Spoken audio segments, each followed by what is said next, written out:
Hello, my name's David Runciman and this is Past, Present, Future. Today, for the first episode in our 12 Days of Christmas essay series, we start where the history of the essay starts, with Montaigne.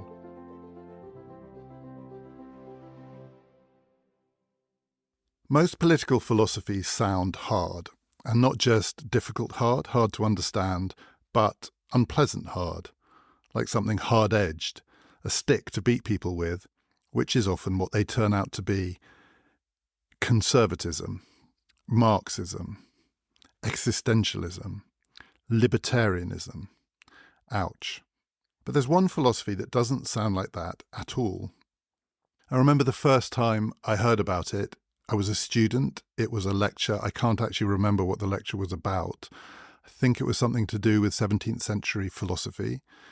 But suddenly the lecturer started talking about something called quietism. And I thought, that sounds nice.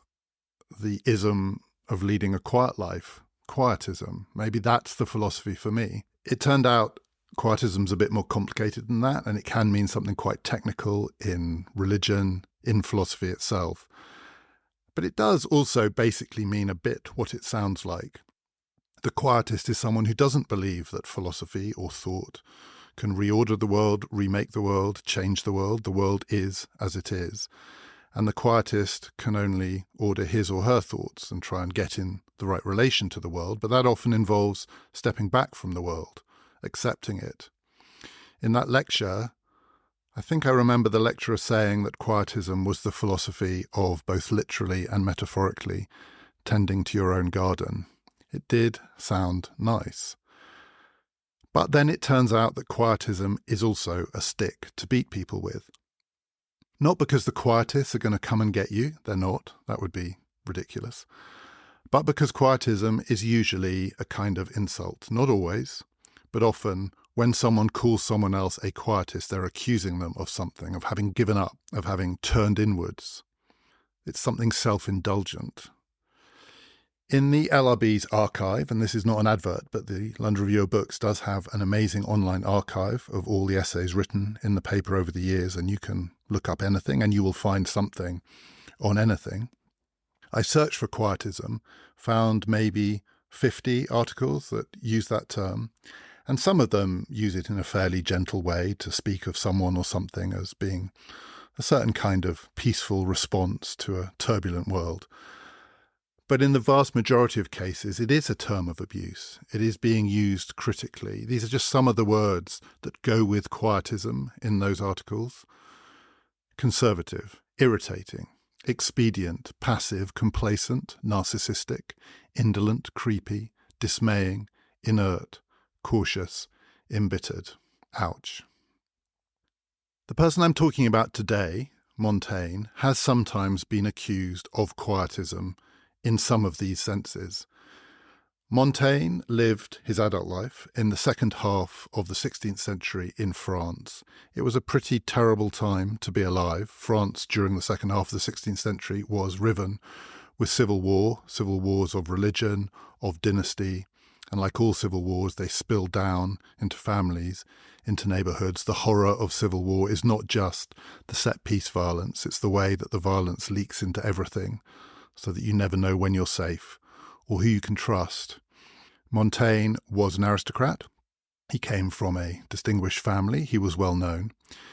He had an estate, and on that estate he had a chateau, and in that chateau he had a tower, and in that tower he had a library, and in that library he had a desk, and at that desk he retreated to turn his thoughts inwards, to reflect on himself. He famously said that his subject matter was himself. He was writing the book of himself.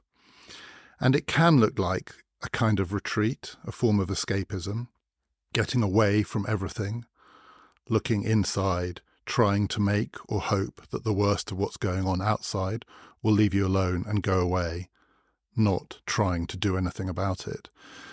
But it's unfair to think of Montaigne like that, to call him that kind of quietist. He wasn't. And it's also an accusation that's sometimes made against the form of writing that he's not just associated with, but he pretty much helped to invent. the essay, which is going to be the subject of this series in the History of Ideas. I'm going to be talking about 12 great essays in the history of political thinking, particularly, starting with Montaigne. But essays and essayists are sometimes also thought of being a little bit self-indulgent, a little bit fanciful, a kind of turning away or turning inward, because essays are not manifestos. They are not attempts to set the world to rights and to tell everyone what to do. An essay is not and should not contain a single thesis. A thesis is something that has to be defended. Students are always defending their theses. It's their job. A thesis is something that you nail into the ground and then you try and see off all the people who are going to come and attack it. An essay is not like that. Montaigne's word for it was essay, which gives us the English word essay. Essay meaning a try, an attempt. An essay is trying out a thought. It's starting with a thought and seeing where it takes you. It's following a line of thought or a train of thought. And in that sense, it's a kind of journey or even an adventure. It can be much more adventurous than a manifesto or a thesis, which tend to be locked down. The essay is the open-ended form of writing, including political writing. It could go anywhere. And in that sense, it can be braver than the other kinds of political writing. It can certainly be more surprising. And that's how Montaigne wrote. You never knew where he was going or where he was going to end up. A lot of essays are short. That's part of the point of the essay. It can be very short. So it doesn't have to be a long journey. It can be from A to B. It doesn't even have to be A to B. It can be from A to A and a half. The essayist says, let's start here and let's just take a couple of paces over here to the left or a couple of paces over here to the right. And then let's have another look around and see how the world looks. It's not going to have changed. You can't change the world by just moving a few paces to the left or a few paces to the right. But the world can look completely different from just over there or just over there. And most of Montaigne's essays are like that. They're often quite short. They're about seemingly random subjects. They are a little train of thought. And they just shift your perspective. They have appealing titles, most of them. They draw you in. They sound like a kind of curiosity shop of random ideas. It's almost a sort of prose poem when you read them. There are many of them. Here's just a few. This is just a selection of Montaigne's essays. He wrote of fear, of friendship, of cannibals, of sleep, of smells, of drunkenness, of books, of thumbs, of a monstrous child, of coaches, of vanity, of experience. He wrote about nothing and he wrote about everything. But the essay I want to talk about now is not like those. It's rather different. For a start, it is long, much longer than many essays. It's more like a book. It's book length, maybe 170 plus pages in translation. And it has a pretty off-putting title. It's not Of Thumbs. It's not Of Cannibals. It is called, in English, An Apology for Raymond Sebon. Well, who the hell is Raymond Sebon and why does he need an apology? I think every reader has confronted that question when faced with this essay. It's long, it's book length, but it is still an essay. And the reason it's an essay is that it's a journey. I'm going to say in a little bit who Raymond Sebon was and talk about what happens on this journey. But the experience of reading this essay is like going on a much longer trip. To me, it felt like Montaigne was taking you into the woods, into the darkness, probably his woods. He had woods on his estate. I mean, he's taking you somewhere he kind of knows, and he's telling you stories along the way. It is full of stories. It's almost nothing but stories, anecdotes, remembrances, asides, jokes about everything: food, sex, love, disease. He's taking you on this trip, and along the way, he's just telling you what he thinks, partly to keep your spirits up, partly to keep you walking. And you follow him. You don't know where you're going. I defy anyone reading this book to know where it's ending up. But you keep going because it's fun. He's an amazing companion. He's a great walking companion, a thought-walking companion. And then after a while, you suddenly realize you are deep in the woods and you have no idea where you are because he's taken you to a place you've never been to before, and it is dark. It's quite hard to know how to get out, and you suspect that the only person who can lead you out is the person who led you in. So who was Raymond Sebon? Why did he need an apology? He's obscure to us because he is obscure. He was a late 14th, early 15th century Spanish theologian. This is the French version of his name. Montaigne was writing about him partly out of a labour of love, because Montaigne's father, when he was dying, asked Montaigne to translate Raymond Sebon for him. Montaigne took very seriously the things that people said and wanted and did on their deathbeds, because he knew that every journey, every thought journey, every actual journey, every lived life ends in the same place. So though we don't know where any of the journeys are going to end up, we sort of do. They all end in death. And what happens just before death was a subject of complete fascination for Montaigne. But in the case of his father, it was also the way he expressed a kind of love. He did the translation of Sebon. And Sebon was a somewhat controversial theologian. So he wasn't an essayist. He had a thesis. He had something he wanted to say. He wanted to tell people how to live. Particularly, he wanted to tell people how to do religion. And he basically just had two ideas. It's inevitably more complicated than this, but the great thing about Montaigne writing about it is he does not make it more complicated than this. Sebon believed that religion, true religion, and we're talking about Catholicism here, Montaigne was, in his own mind at least, a good Catholic. This is the true faith. Religion, for Sebon, required two things, and it needed both of them. It needed faith, and it also needed understanding of the world, because God is written through the world, Sebon thought. You could see God, you could understand God through an understanding of the natural order. So religion needed faith, simply belief for the sake of belief. You might almost call it blind faith. And it also needed understanding. It needed to be bolstered by what we can see and what we can know, and it needed both. And this was treated at various points as, if not quite heretical, an extremely dangerous line of thought, a dangerous thesis. It's hard to reconstruct why it should seem so dangerous, but Montaigne makes it pretty clear in the way that he defends Sebon that what people find threatening about that line of thought is it's infuriating for the people who believe faith alone is enough, and it's infuriating for the people who believe that human understanding alone is enough. And what Montaigne does in this essay is he shows why simply relying on faith or simply relying on human understanding are inadequate, are dangerous. You need the two together. So what's wrong with faith? What's wrong with belief? For Montaigne, the trouble with religious faith as the basis for anything is that faith, he says, is so fickle. How do we know this? We just have to look around us. We just have to look at ourselves. We just have to look at our friends. We just have to read about the history of religion and human experience. And we can see that people will basically believe anything depending on circumstances. What do people believe? Well, it depends. It depends if you're German or French. It depends where you're born. It depends who you are. It depends upon your circumstances. But more than that, belief and faith is contingent on immediate impetus and impulse. Montaigne had very little time for atheism. He thought it was an absurd position. He thought it was grotesquely puffed up and inflated of any human being to think that they could know the absence of God. Who are we to judge God?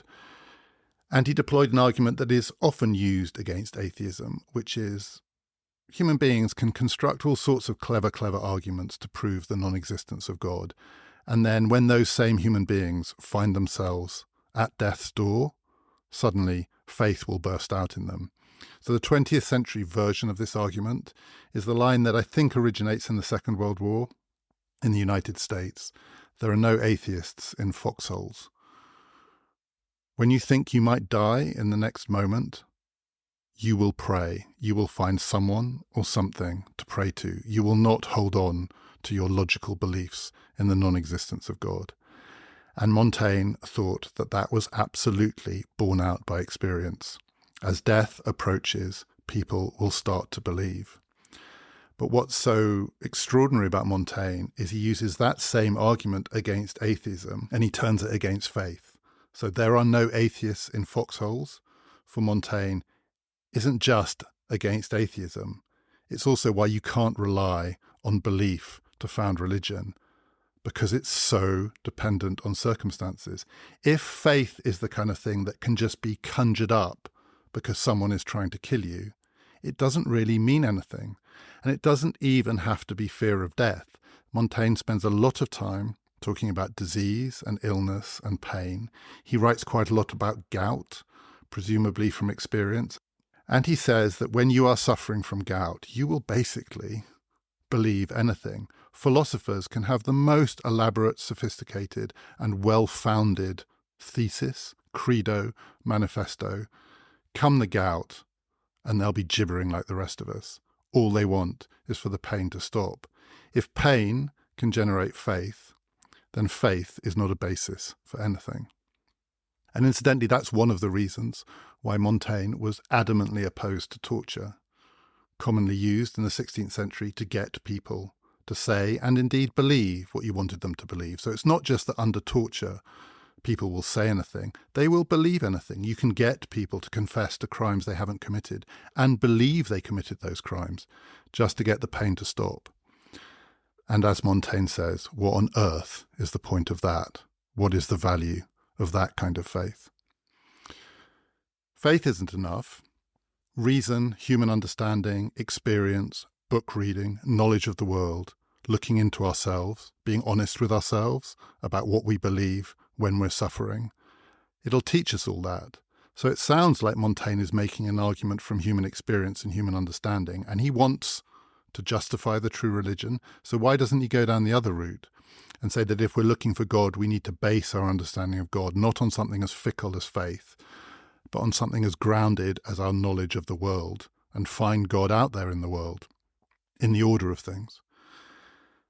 Montaigne spends the bulk of this essay arguing against that position because he thinks, and indeed I think he thinks looking into himself, he knows, that human beings who construct a view of the world on the basis of their own reason and their own understanding are almost always bigging their own part up, inflating that reason and understanding.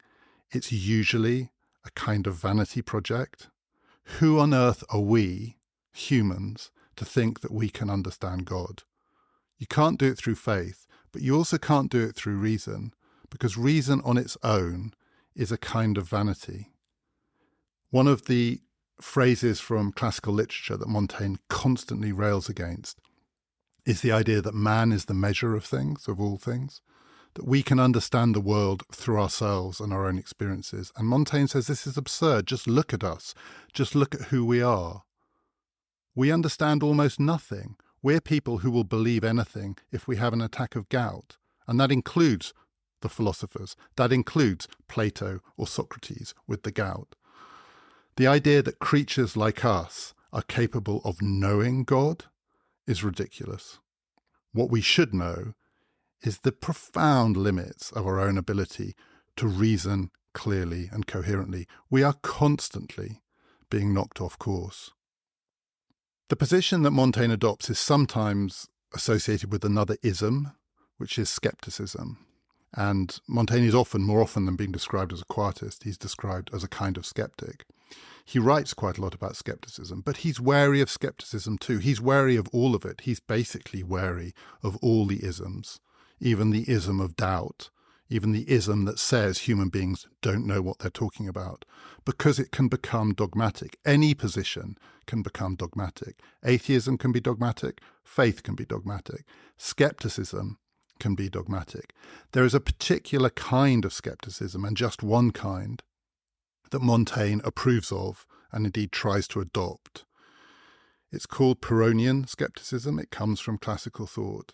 And the way Montaigne understands it is it's not the skepticism that establishes that we can doubt anything and looks for grounds of certainty, not the kind of skepticism that was later associated with his compatriot Descartes, tried to doubt in such a hard way that in the end you can find a solid foundation for a belief in God.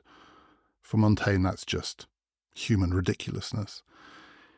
He likes the kind of skepticism where you keep asking questions. How do you know? How can you be sure? Are you sure? Aren't you just saying that? You would say that, wouldn't you? In order to provoke another statement and another question.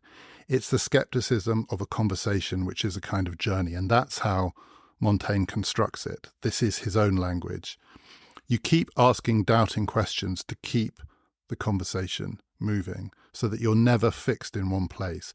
The danger with any scheme of belief is getting stuck, and any scheme of belief can leave you stuck in place. And it is human nature, and we can know this from our own experience, that once we've adopted a particular line of thought, once we have our thesis established, we will defend it at all costs, partly because we are all vain creatures. It's what we do, it's what makes us human. For Montaigne, the only worthwhile skepticism is the one that keeps you walking, keeps you moving, keeps the line of thought going. The only place that a train of thought can actually end is death. Otherwise, it should never stand still. One of the ways that Montaigne makes this argument is to try and establish all the ways in which to be human is to be part of the natural order. And we happen to be part of this natural order. So one of the astonishing things that Montaigne says in this essay is it's human vanity to think that the universe that we happen to find ourselves in, this one, is the only universe.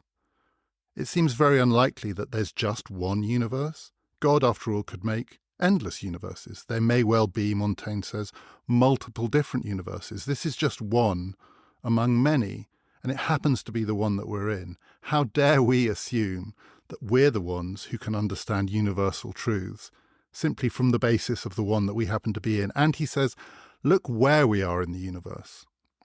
We're at the shitty end. That's how he calls it. He says, to be human is to be mired in shit. He spends a lot of time talking about the most basic form of human experience through the body. We're mired in shit. And he says, we're at the squalid end of the universe. We are down here on the ground. We're not up in the sky. We're not in the heavens. We're on the ground with the animals. That's who we are. Part of his argument, in his apology for Raymond Sebon, is the way to think about the human experience is always to remember not only we are part of the natural world, but we are just animals. Part of the way he makes that case is to remind us of all the ways in which we are animalistic, which is why he writes about sex and food. But he also does it by spending a lot of time writing about animals themselves. So part of the charm of this essay, and part of its discursive quality, is it goes down these endless detours, stories that Montaigne remembers about animals he has heard of or read about in classical literature, who are way smarter than you might think possible. Dogs that put on plays and act all the different parts. Elephants. Montaigne says that human beings think they're better than elephants, but we're not. Elephants, he says, have religion just like we do. Not the true religion. Montaigne, I don't think, believes that elephants are good Catholics. But elephants have ritual.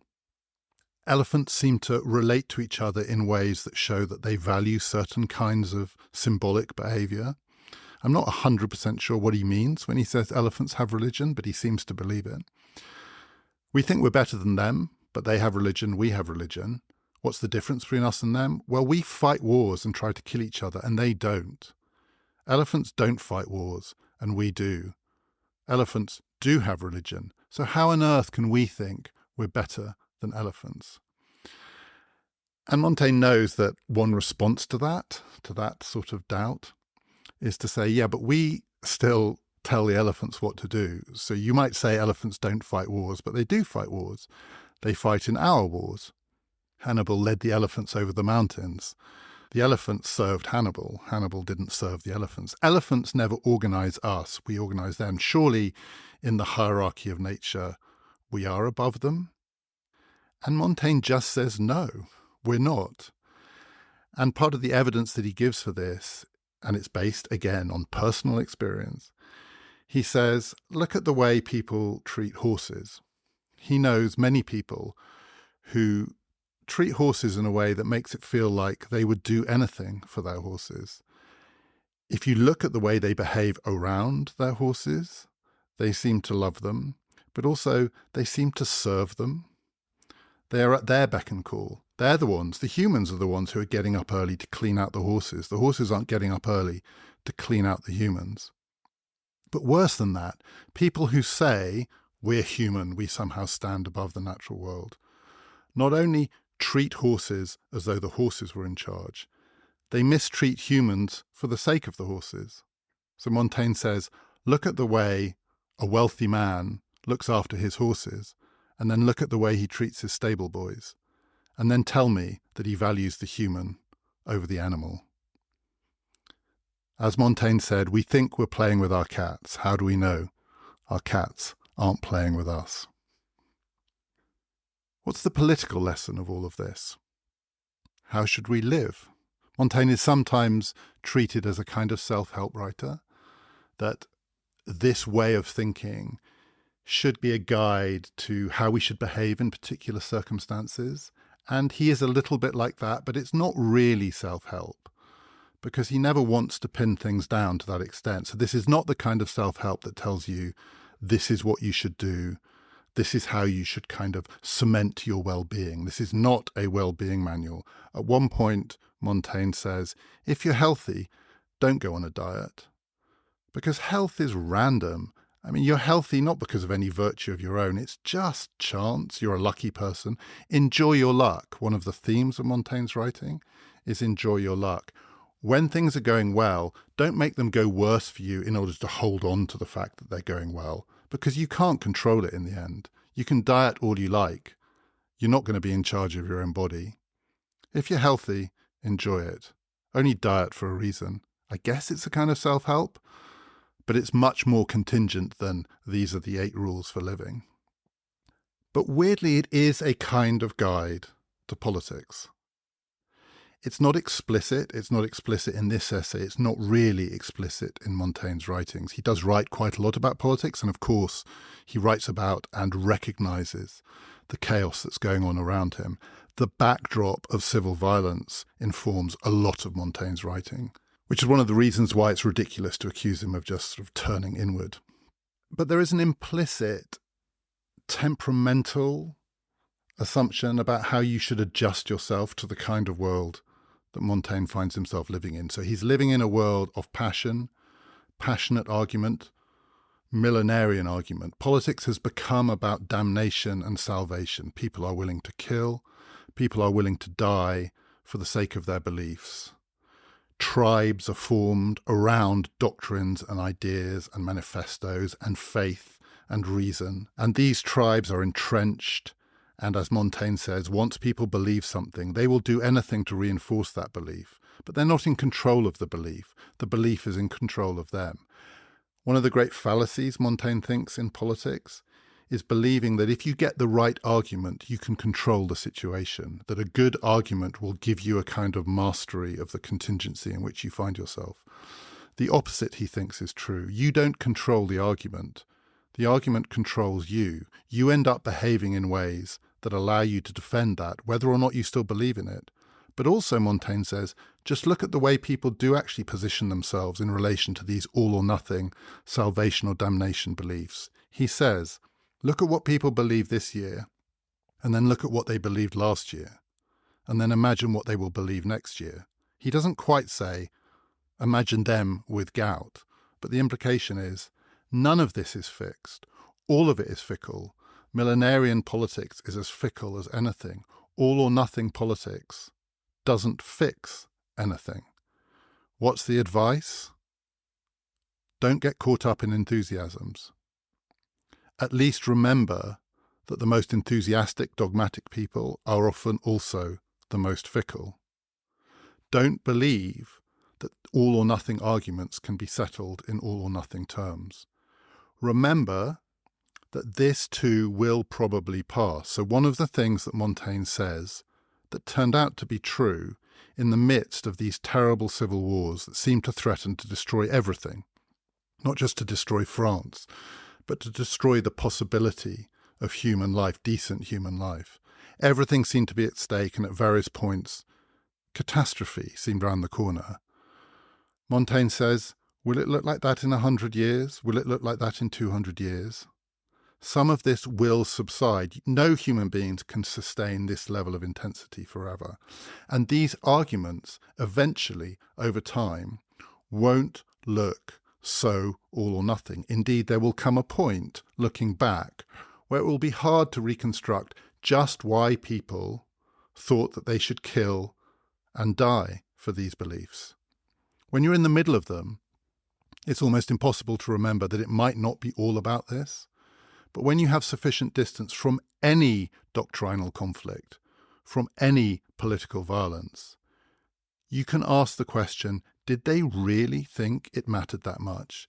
And if you can remember the possibility of that future perspective in the middle of the conflict, it will be a kind of guide. And though this is not a self-help book, it does feel a bit like a kind of guide in the age of Twitter.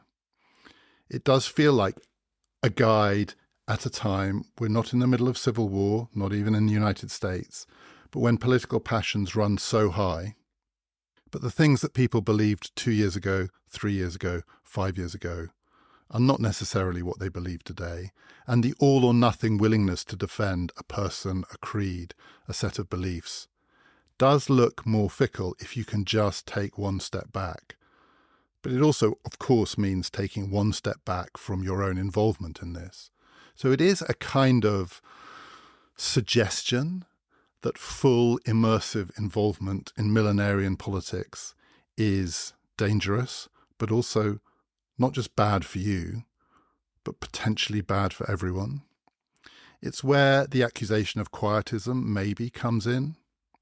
The term that was applied to Montaigne, the thing that he was described as sometimes, and again accused of sometimes, in the language of late 16th century France, was of being a politique. That was the term that was used. He was one of the politiques, which doesn't really mean politician, it's more like politico or something like that. The politiques were the people who were skeptical, so skepticism is one of the ideas associated with them, deeply influenced by classical thought. And one of the reasons that the Apology for Raymond Sebon, which sets out as being about Christian theology, has almost nothing to say about Christian theology and draws almost all of its examples from classical thought, from the ancient Greeks and the ancient Romans, is, as Montaigne says explicitly in the essay, why am I writing about the ancients? Why am I defending the true religion using the writings of people who did not know God because they did not know Jesus, pre-revelation pagans? Because it's safer. He says, look at all the chaos and misery and bloodshed that comes from getting involved in the arguments now about what it is to believe and what the true religion is. And then ask yourself, if you want to really go on an intellectual journey, if you really want to explore, if you really want to follow your thoughts wherever they lead you, would you do it through biblical references? Would you do it by taking a position on Catholic or Protestant or doctrinal questions? Of course you couldn't. There would be no freedom in that because you would constantly be constrained by the fear that stepping 2 paces this way or 2 paces that way will lead to death. But if you write about Plato, if you write about Pythagoras, if you write about Protagoras, if you write about any of them, you're free because you've always got the line of defense, well, they didn't know any better because they didn't know Jesus. That's why he does it. It's one of the weirdnesses about this essay. It's not actually about Christian theology at all because it's too dangerous. The defense is a defense of a view of what it means to be human in language that can only be taken from the ancients because that's the only place where it's safe to follow your thoughts where they'll lead you. It's why, for some people, this essay feels irreligious, verging on atheistic. It's not. But what it is free. It's a free line of thought.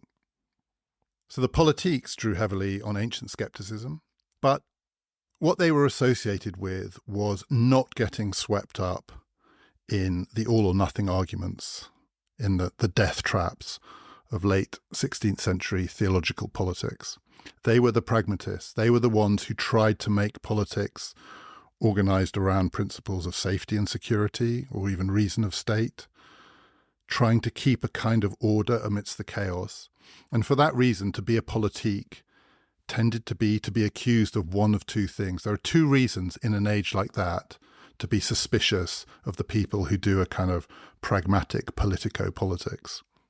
One is the accusation that such people believe and do nothing. These people are empty. They're not signed up to any of the great faiths, the great doctrines. They're not pro or anti anything. Because they're pragmatists, in the end, they're know-nothings and do-nothings. They are the people who have given up, who have walked away from the great salvation existential struggles of their time. They are just messing around in the shallows of politics, doing too little. The other charge against the politique is that they do too much, because they'll do anything. So if they won't do nothing, they'll do anything, because they do not have a foundational set of beliefs, because they are the ones who will accommodate and adjust, because they are the pragmatists. You can't trust them in the way that you can't trust politicians who seem to chop and change, the politicians who seem like all they're trying to do is get to a centre ground where a certain kind of stability can be found. Those people are often accused of being amoral or even immoral because they don't have a fixed manifesto-like moral framework to organise them. And they're not playing for high enough stakes. When the stakes are high, when the fate of the world is in the balance, why would you listen to people who think that politics is just about the small choices? You can't trust those people not to do something terrible. And Montaigne was sometimes thought of in these terms because he didn't live a life of retreat. He wasn't some kind of monastic abstainer from politics. He lived a political life. He was, among other things, mayor of Bordeaux. He didn't run away from that role, though I think probably he would preferred to have spent more time in his library. But he did it when he was asked to do it. And the Montaigne view is not that to do politics in this way is either to do nothing or to do anything, to be unanchored from high stakes. The Montaigne view is that to do politics in this way is to do something. And the most that you can do is something in the knowledge that the most heated arguments are probably overheated, that what seems like an all or nothing choice probably isn't an all or nothing choice, that some of these arguments will pass, and they will pass so quickly it'll be hard to reconstruct why people cared so much as to kill each other over these choices. With all of that knowledge in the background, the most you can do is not anything, but something. In Sarah Bakewell's great book about Montaigne and the life lessons that he teaches, she says that one of his lessons, drawn from his experience of being mayor of Bordeaux, is that you should do a good job. If you're asked to do a job like that, you should do it well. Do a good job, but not too good a job. Do it well, but not to the best of your ability. Do it well enough. Because if you do too good a job, if you show yourself to be a really great mayor of Bordeaux, you will be drawn up to the next level. And there will come a point you'll be drawn up to a level of high court politics where it's impossible to avoid the high stakes, where the risks are too great, where that ability to take a step back and just to measure your response, that space shrinks and shrinks until it vanishes. If you are the kind of politician who seems appealing to the people next up the ladder, they will keep moving you up until you find yourself in a position where you can't step away. You can't retreat. You've lost not just your freedom of thought, but your freedom of manoeuvre. A good job, but not too good a job. But so much of that, as Montaigne knew and as he writes in the Apology for Raymond Sebon and across his writing, so much of it is luck. And luck in politics is one of the themes that dominates Montaigne's understanding of what it is to live in the world. You have to be alive to all of the ways in which the choices that you make are going to be shaped by things that you cannot control, some of which at least will simply be questions of chance. So a lot of his preoccupation with luck was with physical luck, the luck of good health, the difference between a healthy life and an unhealthy life, particularly then, when death was always just round the corner. That was the all or nothing. You never knew when you might die. This was the age of plague. some of Montaigne's greatest friends were just taken from one day to the next by the plague, but he wasn't. And because he wasn't, he was able to reflect and to write the essays and to lead a full life. And he knew you couldn't read anything more into that than chance. Montaigne's younger brother was killed by a tennis ball. It hit him on the head, playing a game of tennis, and a few hours later he was dead. What does that mean? It doesn't mean anything. Presumably, no one knew or understood the way that worked, but anyone could understand that if you can be killed by a tennis ball in an age of civil war, you can't just worry about the civil war. Anything could get you. Health is chance, life and death are chance. How you deal with that kind of chance, this is a thought written all the way through the classical view of the world. How you deal with that chance, including the chance of random death, tells you a lot about an individual's human's character. And Montaigne does judge people in part by their willingness to embrace a certain kind of randomness and to live with it. But you have to accept that your ability to find a place in the world that is relatively safe, not too much, not too little, the Goldilocks place where you can be in the world, you can do politics. And he was apparently a good mayor of Bordeaux. He was charitable. He was kind. He was known for being someone who really detested torture and cruelty. But as Montaigne says of himself, there's no virtue in that. The people who said of Montaigne, he's a really good person, because even though he has power, he doesn't abuse it to cause harm to his enemies. Montaigne said of himself, it's just chance. There's nothing virtuous in it. I can't claim this makes me a good person. I just happen to be really squeamish. I hate seeing human suffering. Does that make me good? No. It just makes me someone who happens to have been born with those qualities. He could have been born with different qualities. He could have been born with an impulse towards sadism. He didn't control either of these two things. He can't claim that as his great virtue. There is luck all the way through this. But there's also a kind of luck that Montaigne doesn't write about so much. But you can't avoid it when you read him. He's so fresh. He feels so present there on his estate, in his chateau, up the tower, in the library, shut off, but speaking to us across the centuries.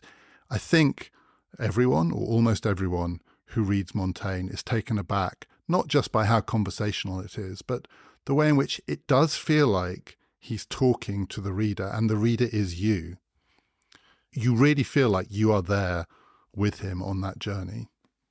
But there's real social luck behind that. It's not just that Montaigne was lucky enough to be healthy, not to die of the plague.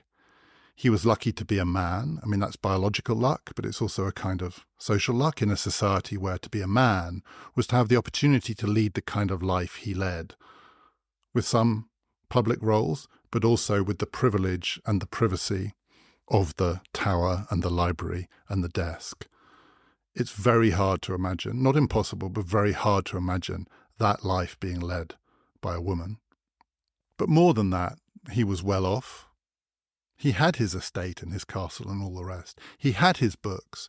He was extraordinarily socially fortunate in an age where almost no one had what he had. And you had to have what he had to lead the life he led, that life of intellectual exploration, to go on that journey.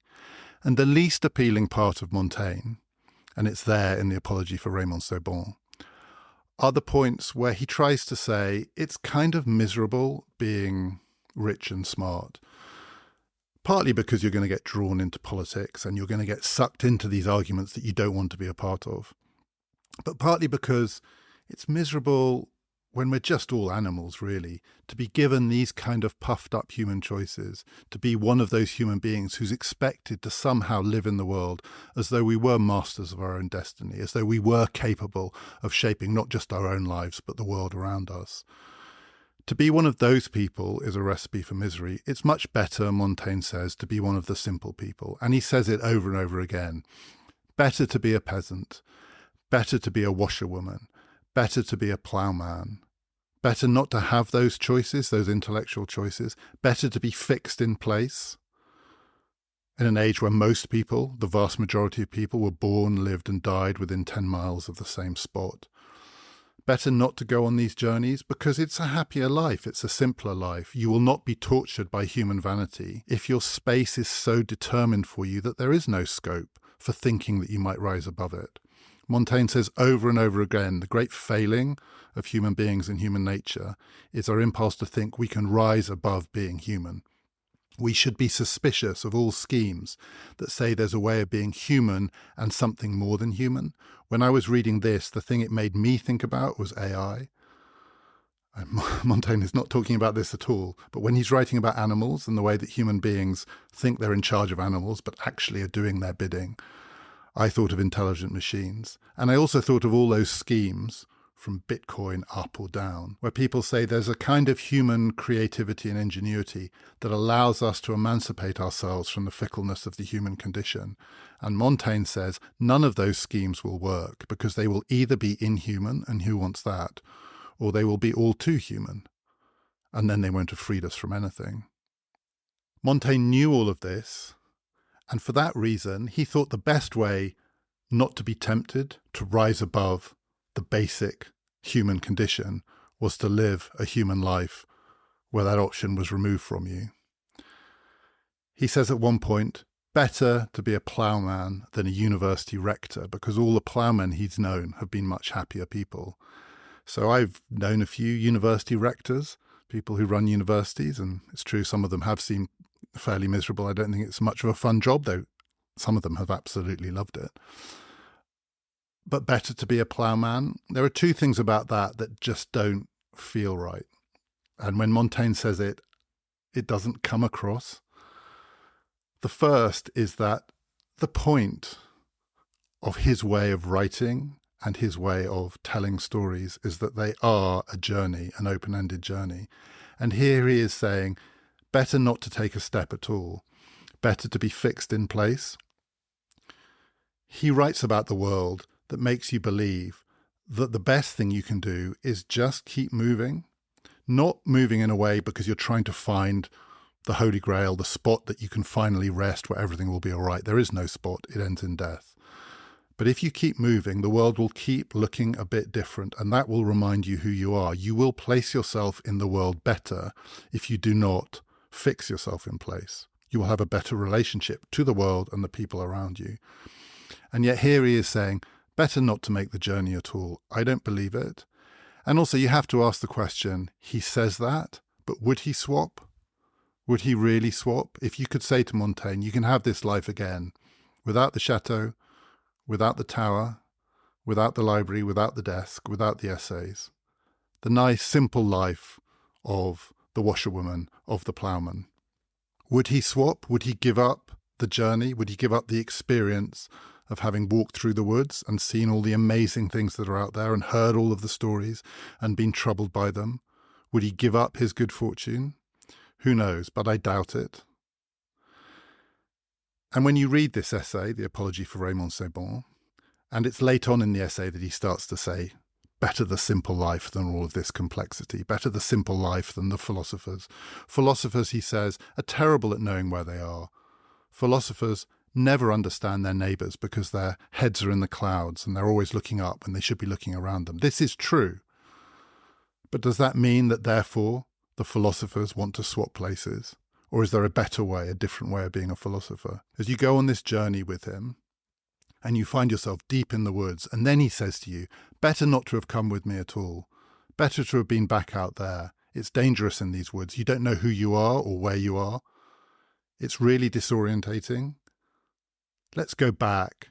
Let's pretend that we never went on this journey. It's impossible because by that point you've gone far too far with him to go back. So it's not as though Montaigne is saying that this journey that he's taken you on through animal life and sex and shit and religion and Plato and God and multiple universes, all of that, it's not like he's saying that journey is life, that that's the world, because it's not the world. It's happening inside his head and you're walking through the woods. It's not that. The woods are not the world. But he's taken you there, and once you've been there, it's almost impossible to forget the journey. You can get out again, but you will not be unchanged by having walked through those woods. And the thing that you will take away from it is not that you should retreat from the world, and it's not that you should embrace the world, and it's not that you can put the world to rights, because you probably can't. What you take away from reading that essay is simply that it was the most extraordinary trip. To find out more about this podcast, please follow us on Twitter @PPFideas. Tomorrow, the second day for the 12 Days of Christmas, it's David Hume. This has been Past, Present, Future, brought to you in partnership with the London Review of Books.